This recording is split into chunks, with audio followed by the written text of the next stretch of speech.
ایسا صاحب، اگر ہم اس گفتگو کو اب اس طرف لے کے جائیں کہ اس وار سے، ایران اور یو ایس کی وار سے سب نے کیا سیکھا، کیونکہ ظاہر ہے پوری دنیا اس سے افیکٹ ہوئی، اکانومیز افیکٹ ہوئیں، انفراسٹرکچر ڈیمیج ہوئے، جس کی وجہ سے ہم نے دیکھا کہ آئل کی پرائسز شوٹ کر گئیں، گیس کی پرائسز اور اس کی شارٹیج ہو گئی. لیکن یہاں پر ہم کیا کہہ سکتے ہیں، ایک تو سب کے لیے لیسن کیا تھا، پھر جو وار اسٹریٹجیز ہیں وہ اب کس طریقے سے بدلتی ہوئی دکھائی دے رہی ہیں ہمیں؟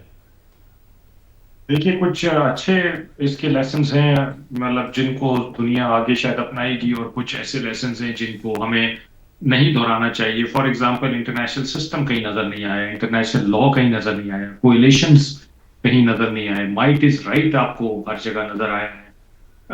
آپ اگر بات چیت بھی کر رہے ہیں تو آپ کو یہ شیورٹی نہیں ہے کہ اگلا جنگ کی تیاری کر رہا ہے یا واقعی بات چیت میں سنسیئر ہے.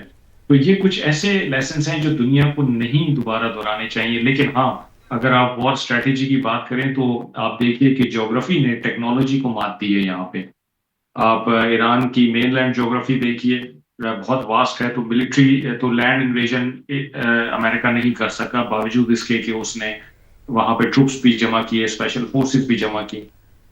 اسٹریٹ آف ہارمز کو پوری دنیا نہیں کھلوا سکی، ہر طرح کا دباؤ ڈال دیا ایران پہ، لیکن وہاں ٹیکنالوجی آ کے فیل ہو گئی.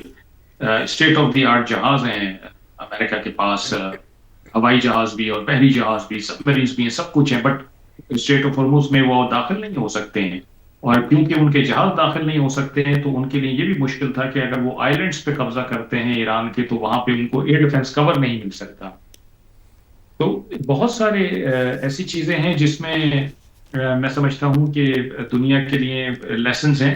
لیکن ایک چیز ہمیں یہ ضرور دیکھنے کی ضرورت ہے کہ اگر ہم نے اسی جنگل کے قانون کے تحت رہنا ہے اور مائٹ از رائٹ کا ہی کلیہ اپنانا ہے تو پھر تو کیوس ہی کیوس ہے، کیونکہ ہر کوئی ایک طاقت کا حصول چاہے گا، کیونکہ اس کو پتا ہے کہ اگر میں ویک ہوا تو پھر میرے اوپر تو کوئی بھی جارحیت کر سکتا ہے. تو ایران مجھے لگتا ہے کہ ہر اس ملک کی جنگ لڑ رہا تھا جس کے اوپر بغیر کسی وجہ کے جارحیت کی جا سکتی ہے. اسی لیے زیادہ تر ممالک دنیا کے ایران کے ساتھ تھے. پاکستان نے جو میڈیشن کی ہے یہ بھی ایک بڑا لیسن ہے دنیا کے لیے کہ پاکستان میں اس میں اپنا کوئی غرض نہیں ہے. پاکستان نے خطے کے لیے کی ہے، اپنے دوستوں کے لیے کی ہے، پوری دنیا کے لیے کی ہے، جس میں بھارت بھی شامل ہے، جس میں اسرائیل بھی شامل ہے، کیونکہ سب کو اس کے افیکٹس ہو رہے تھے. پاکستان نے دنیا کی معیشت کے لیے کیا ہے، پاکستان نے دنیا میں رہنے والے ہر اس غریب انسان کے لیے کیا ہے جو یہاں کے افیکٹ سے افیکٹ ہو رہا تھا، جس کو معاشی مشکلات کا سامنا ہو رہا تھا. اور اگر یہ جنگ چلتی رہتی تو مزید مشکلات کا سامنا ہوتا. تو میرا خیال ہے یہ بھی ایک دنیا کے لیے بڑا لیسن ہے کہ کبھی دنیا کے بھی کام آنے کی ضرورت ہے، دنیا کے بھی کام آنا چاہیے. آپ ہمارے مشرقی ہمسائے کو دیکھیں کہ وہ ایک فینس پہ بیٹھا ہوا ہے اور اپنی جو ایلیجینس ہے اس نے اسرائیل اور یو ایس کے ساتھ کی ہوئی، اور ویٹ کر رہا ہے کہ جب یہ ختم ہو جنگ تو یہاں سے جو فوائد ہوں مجھے اس میں سے کیا ملے گا. اور بجائے اس کے کہ دنیا کے کسی کام آئے اس جنگ کو رکوانے میں، وہ پاکستان پہ طنز کر رہے ہیں اور پاکستان کی برائیاں کر رہے ہیں، گالیاں دے رہے ہیں کہ جی پاکستان کیسے آ گیا سامنے، اور یہ تو ہونا نہیں چاہیے، خطے میں کسی ایک ملک کو اس طرح کی اتھارٹی نہیں دینی چاہیے. تو بہت ہی مطلب عجیب سا رویہ ہے. لیکن پاکستان کے رویے سے جب ان کو آپ کمپیئر کرتے ہیں تو پاکستان کا کوئی میرے خیال ہے موازنہ نہیں ان کے ساتھ. ندیم ملک صاحب، آپ کی جانب بڑھوں گی.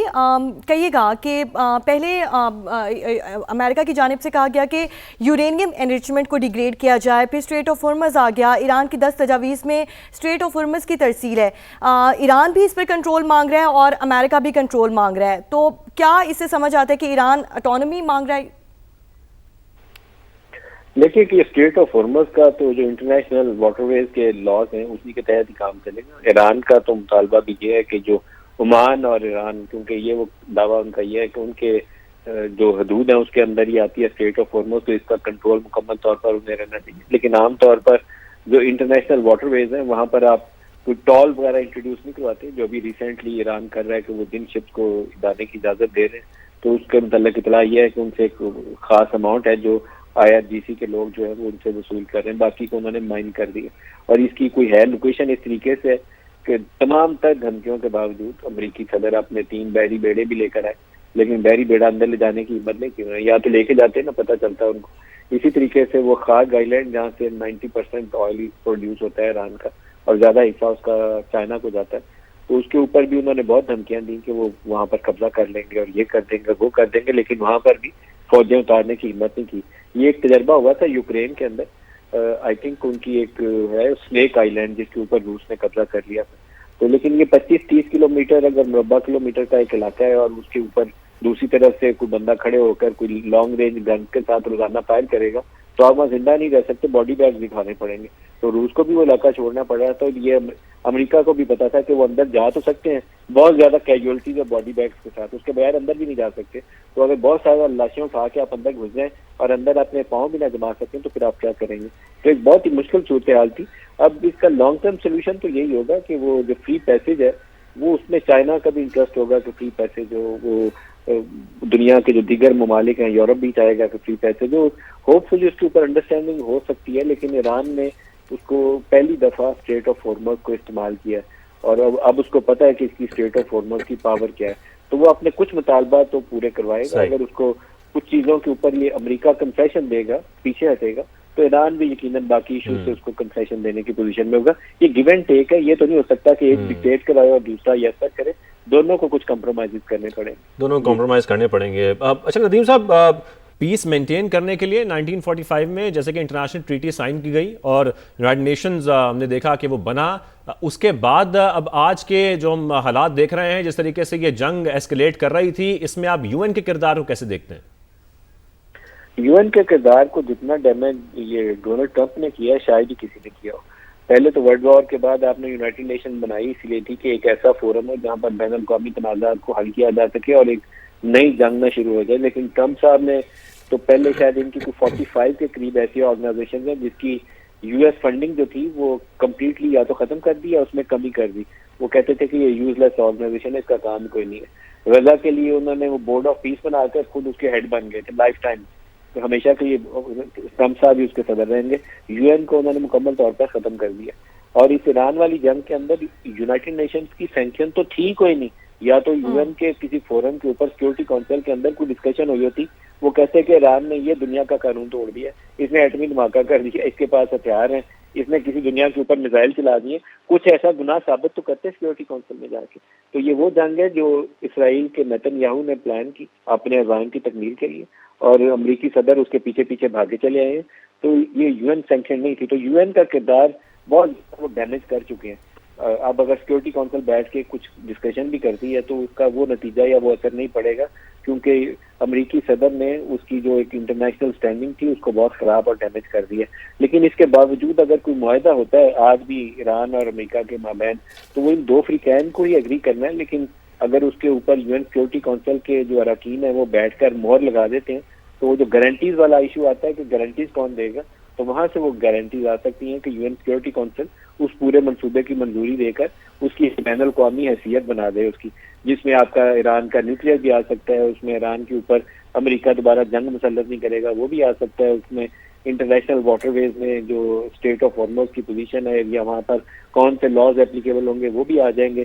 اور اسی طریقے سے جو اسرائیل قبضہ کرتا جا رہا ہے باقی علاقوں میں، اب وہ دریائے لسانی ہے شاید اس کا نام، ساؤتھ آف لیبنان جس تک ان کی فوجیں قبضہ کر کے بیٹھی ہوئی ہیں، تو وہ اپنے علاقے میں رہے، دوسرے ملکوں پر وہ نہ حملے کرے اور نہ اس کو قبضہ کرنے کی کوشش کرے. تو جو سینکٹی ہے، جو باؤنڈریز کی، اس کو بھی مانا جائے. تو یہ اس کے معاملے میں دوبارہ یونائٹڈ نیشن کا رول آ سکتا ہے. اٹ ڈیپینڈس کہ اب آگے بات چیت آگے کیسے چلتی ہیں. جی ندیم ملک صاحب، کہیے گا کہ ماضی میں بھی ایسی کوششیں ہوتی رہیں مگر تلخیاں کم نہ کروائی جا سکیں، جیسے کہ آپ نے کہا اس بار اسلام آباد مذاکرات میں وہ کون سا نیا فارمولا ہے جو اسے ماضی کی ناکام کوششوں سے مختلف بناتا ہے؟ کیونکہ ایک اہم پوائنٹ یہ بھی ہے، بار بار جنگ بندی کا کہہ کر اسرائیل کی جانب سے، امریکہ کی جانب سے سبوتاژ بھی کیا جاتا ہے. تو کیا گارنٹی ہے اس بار سنجیدگی سے لیں گے ان مذاکرات کو؟ لیکن جے ڈی وینس سے اب سے کچھ دیر پہلے گفتگو کی ہے اور انہوں نے کہا ہے کہ یقین ہے ایران کے ساتھ مذاکرات مثبت رہیں گے، اگر وہ ہمیں دھوکہ دیتے ہیں تو ہم سوچیں گے کہ پھر ان کا کیا کرنا ہے. دیکھیے کہ دھوکہ ابھی ایران نے کیا دینا ہے، پہلے تو امریکہ اور اسرائیل کو، بلکہ امریکہ کو چاہیے کہ وہ اسرائیل کو قابو میں رکھے تاکہ وہ اسپوائل نہ کر دے اس بات چیت کا. کو وہ زیادہ خطرہ ہے.